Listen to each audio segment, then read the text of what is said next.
In their fascinating paper, Bachus et al., 2021, studied an at-scale natural experiment in which debit cards were given to people who already had a bank account.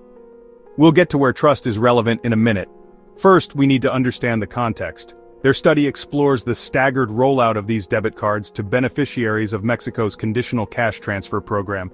The cards were linked to existing savings accounts and addressed two barriers to formal saving: lowering transaction costs by enabling withdrawals from a broad ATM network, facilitating balance monitoring via the network and not just at branches, so that people can repeatedly check their account balance, either at an ATM, bank branch, or on a statement, without necessarily withdrawing or depositing money. What was the setup? The debit card program was introduced gradually across different regions, which created a kind of natural experiment. This allowed the researchers to estimate the causal effects of the interventions. Before the program, most beneficiaries would withdraw all of their money as soon as it arrived. Using 5 years of detailed data from about 350,000 accounts in 357 bank branches, the authors show that debit cards changed this behavior significantly.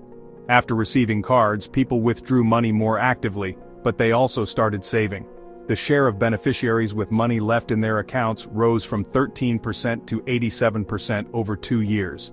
By the end, average savings had grown to about 2% of annual income. This is a striking and lasting effect, especially compared with other savings programs, like higher interest rates or commitment devices, which often produce little or no change. What's trust got to do with it? The main contribution of the study that will concern us here was to examine two main barriers to saving: transaction costs and distrust. Some people involved only started saving after a delay. This delay was due at least in part to beneficiaries first monitoring the bank by checking account balances and increasing their trust in the bank over time, 2021, 1918, which is all fine. That sounds sensible enough. You want to check up on the bank before you come to rely on it. But there's a missing piece. How have the debit cards helped with this?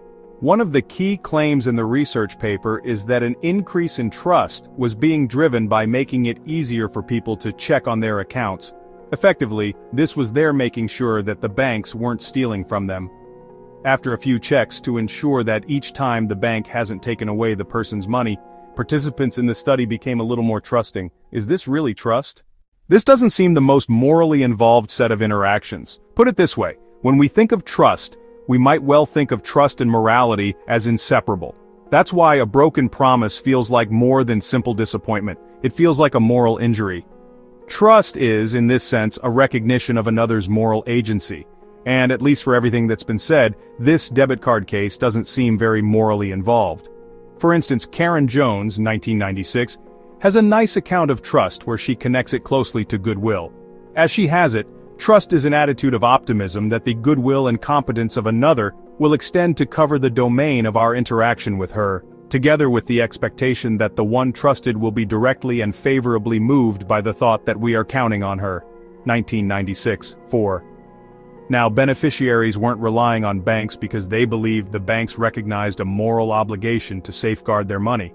To borrow from Jones, the beneficiaries did not obviously have a view that the banks would be favorably moved by the thought that the beneficiaries were counting on them.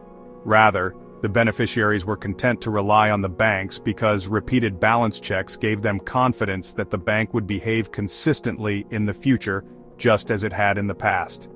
The trust here might look like little more than a prediction about outcomes. The money has been there every time I've checked, so it will be there next time. This can't be trust. To make sense of what's going on in here, we need to step back.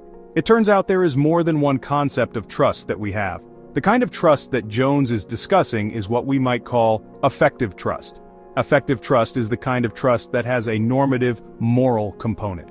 If I wait for you at a cafe as we have agreed I will, I don't just predict you'll arrive on time, I hold you to our agreement and would feel at least somewhat betrayed if you don't show up. You will have broken your promise to me. In contrast, predictive trust is the thinnest form of trust. It occurs when I rely on someone simply because I believe they will do what I expect. It reduces trust to a prediction about outcomes, grounded in evidence or incentives. Back to the debit cards. It seems to me quite likely that it is the notion of predictive trust that is operating in the debit card case. As Faulkner, 2018, describes it, Predictive trust is supported by whatever empirical ground one has for predicting that another will prove reliable. 2018 632. This seems to be a pretty good description of what beneficiaries were doing in the debit card case. First, participants gained information that would enable them to predict what would happen with their money. Check, check, and check again. Is the money still there? It is. Excellent. So, we now have evidence that the bank will prove reliable. On the basis of that, I can reasonably predict that the money will not be stolen by the bank. But as above, there does not seem to be much by way of a rich moral component of the sort Jones is looking for with her theory of effective trust. This matters for philosophy.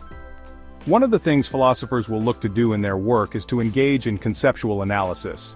The aim of conceptual analysis generally is to break a concept down into its essential components, asking questions like what must be true for something to count as knowledge, justice, or trust. Traditionally, this involves testing candidate definitions against real and imagined cases, thought experiments, to see whether they capture our intuitions. What this debit card case gives us is a real case of the concept of trust being used in a way that points out to us that not all trust is effective trust. So if we are sitting in our armchairs trying to do good philosophy, this case makes clear to us that we won't need to just offer a theory of effective trust, we'll need to include predictive trust too. And of course this is just one case. There are hundreds, thousands, more cases involving trust out there, where empirical research gives us insight into the way that trust works. If one of the jobs for philosophers is to try to understand the concept of trust, then it is also the job of the philosopher to understand how to account for the way that concept works across all of those different cases.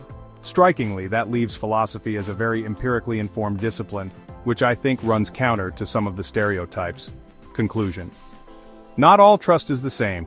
Sometimes trust is purely predictive. I count on you because past behavior or incentives suggest you'll deliver, like trusting a bank to keep my money safe after repeated balance checks. Effective trust is richer. I rely on you because I expect you to see my reliance as a reason to act, to recognize a kind of moral claim I have on you. The difference matters. Predictive trust can explain cooperation, but it doesn't carry the sting of betrayal when broken. Effective trust does. It treats others as moral agents whose commitments shape the very fabric of our relationships.